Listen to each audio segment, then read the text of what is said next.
Madalas kagiliwan sa Senador Miriam Defensor Santiago kapag nagtatalumpati sa mga okasyon dahil sa kanyang mga pick-up lines. Pero sa isang pagtitipon kamakailan, maanghang ang kanyang mga banat kina Senador Panfilo Lacson at Senate President Juan Ponce Enrile.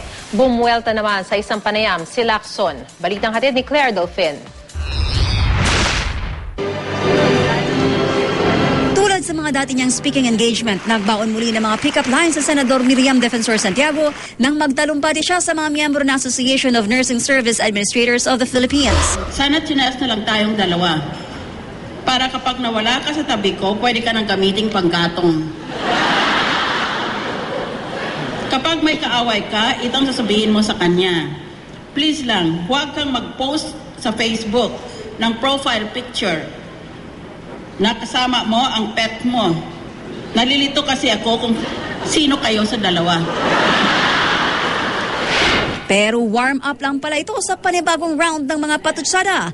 Una, laban sa kapwa niyang senador na si Panfilo Lacson. Kung matatandaan, inireklamo siya ni Lacson sa ombudsman kaugnay ng paggamit umano niya ng pondo ng Senado para sa nirerentahan niyang satellite office na nasa gusali ng pagmamay-ari rin ng kanyang pamilya. Ayon kay Santiago, lugi pa raw ang pamilya niya sa liit na sinisingil na upa nito na nasa 70,000 pesos lang kada buwan para sa 450 square meter na opisina. May staff ka ng 40 tao?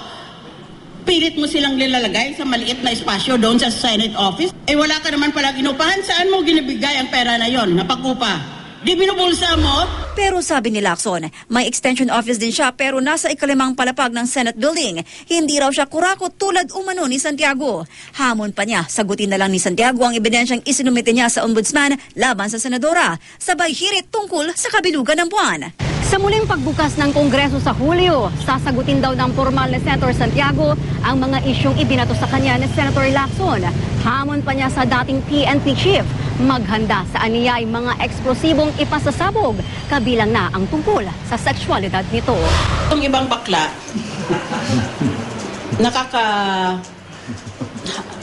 nakakahanga dahil nagdudulot silang karangalan sa ating bansa. Pero may ibang bakla na talagang,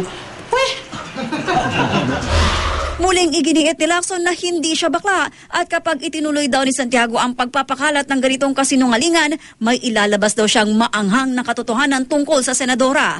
Hiniritan din ni Santiago sa pagtitipon si Senate President Juan Ponce Enrile. Ang Port Irene sa Cagayan na pinapatakbo umano ng pamilya Enrile, pugad umano ng smuggling.